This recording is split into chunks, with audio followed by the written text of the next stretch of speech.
Assalamualaikum warahmatullahi wabarakatuh. Selamat pagi dan salam sejahtera bagi kita semuanya.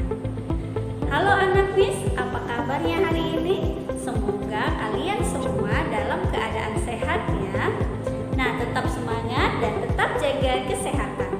Sebelum kita memulai pembelajaran daripada pagi hari ini, ada baiknya kalian berdoa menurut agama dan kepercayaan kalian masing-masing. Dan jangan lupa untuk menyantap sarapan kalian agar lebih konsentrasi dalam belajar. Nah, pada pagi hari ini kita akan membahas tema 2, subtema 1, PB3 dengan materi adaptasi beberapa tumbuhan terhadap lingkungannya, dan yang kedua adalah peranan beberapa tokoh dalam memproklamasikan kemerdekaan Indonesia. Nah, mari kita simak penjelasan berikut ini. Pohon bambu termasuk tumbuhan dengan suku Poales yang memiliki ciri bentuk batang berongga, keras, dan pada tiap buku terdapat mata tunas atau cabang. Uniknya, pertumbuhan bambu sangat cepat, yakni tumbuh setiap hari sebesar 60 cm. Bentuk adaptasi pohon bambu adalah mempunyai bulu-bulu halus yang tajam. Bulu yang tajam terdapat pada bagian batangnya. Bulu tersebut melekat kuat dan dapat menyebabkan gatal-gatal. Manfaat pohon bambu sangat banyak. Salah satunya adalah digunakan sebagai bahan perabotan seperti membuat kursi, meja, dan yang lainnya. Berdasarkan habitatnya, tumbuhan dibedakan menjadi 4 jenis. Yang pertama adalah tumbuhan xerofit. Nah, tumbuhan ini hidup di daerah kering dan gersang. Adaptasinya berupa yang pertama, memiliki akar yang panjang untuk mencari air. Yang kedua, batang memiliki daging yang tebal untuk menyimpan air. Yang ketiga adalah daun berukuran kecil dan berduri, tujuannya untuk mengurangi penguapan.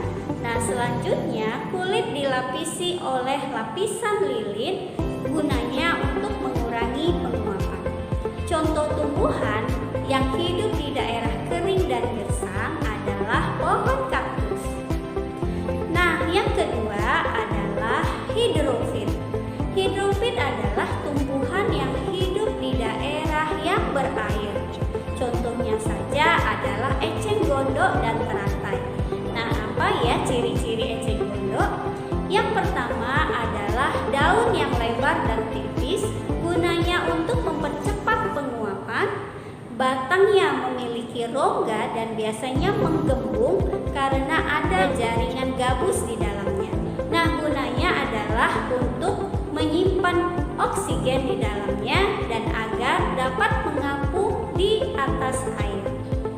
Akar yang panjang pada teratai atau eceng gondok gunanya agar dapat bertahan di tempatnya sehingga saat ada arus air yang kencang datang, mereka tidak terbawa oleh arus air tersebut. Tumbuhan berikutnya adalah tumbuhan higropit. Tumbuhan higropit ini banyak kita jumpai di daerah yang memiliki kelembapan yang tinggi, contohnya adalah hutan hujan tropis. Ciri-cirinya adalah memiliki daun muda yang umumnya menggulung atau melingkar.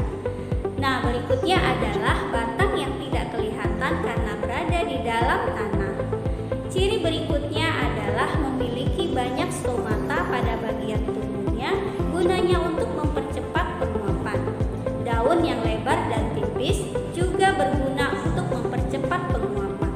Contoh tumbuhan yang hidup di daerah seperti ini adalah tumbuhan paku dan sukul.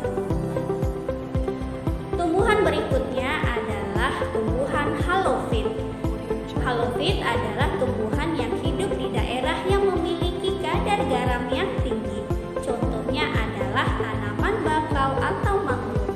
Ciri-cirinya adalah memiliki akar napas yang menonjol di atas air, gunanya untuk mengambil oksigen. Seperti halnya tumbuhan, bagian-bagian dari tubuhnya memiliki peran penting dalam adaptasi terhadap lingkungannya.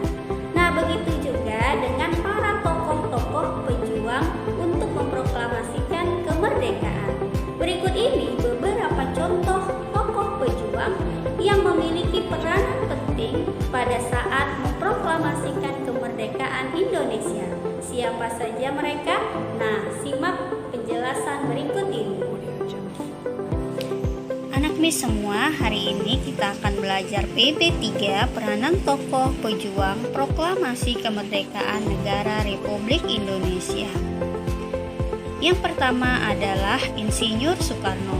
Beliau lahir di Blitar 6 Juni 1901 dan wafat di Jakarta 21 Juni 1970.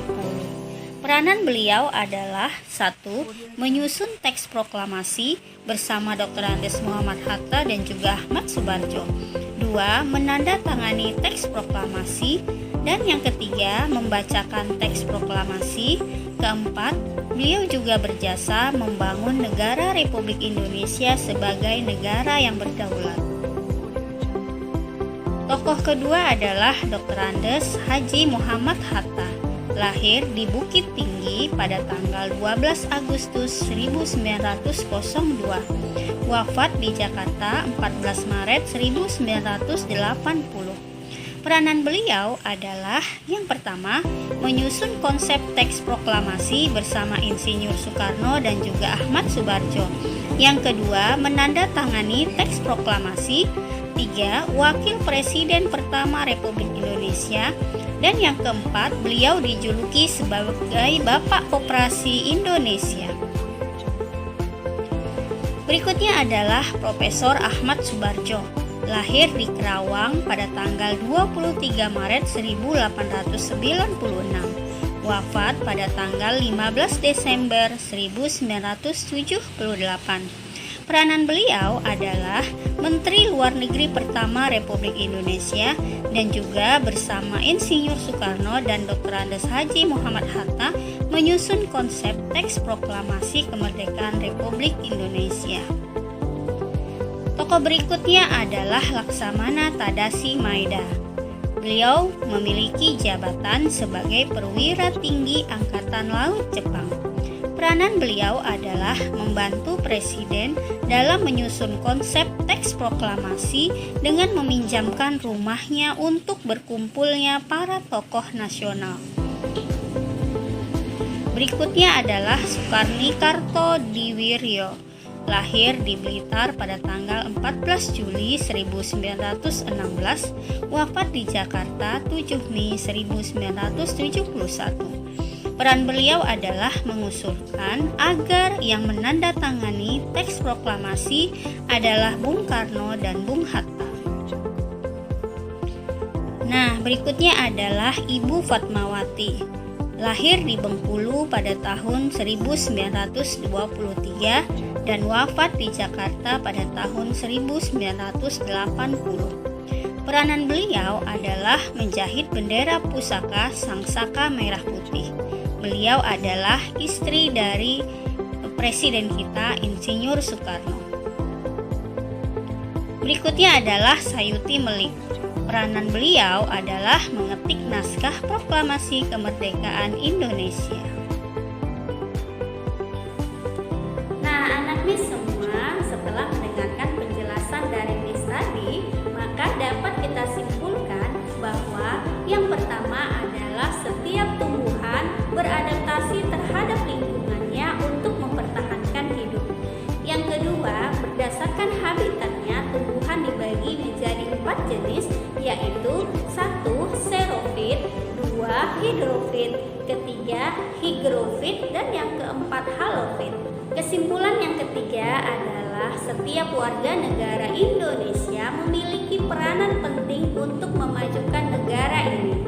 Contohnya saja adalah tokoh-tokoh perjuangan saat memproklamasikan kemerdekaan Indonesia memiliki peran yang penting dan masing-masing melaksanakan perannya dengan baik. Tugas kalian adalah kerjakan Soal-soal yang ada di buku pendalaman tematik mulai dari halaman 9 sampai halaman 12. Bagi yang sudah memiliki buku, silahkan kerjakan langsung di bukunya ya. Nah, bagi yang belum memiliki buku, tulis di buku latihannya. Jika ada pertanyaan, WA Miss ya. Selamat mengerjakan anak Miss.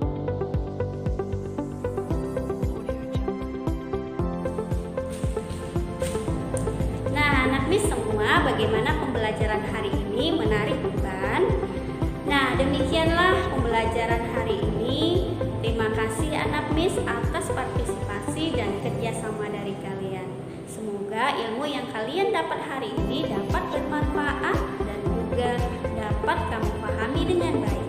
Miss tutup dengan Assalamualaikum warahmatullahi wabarakatuh.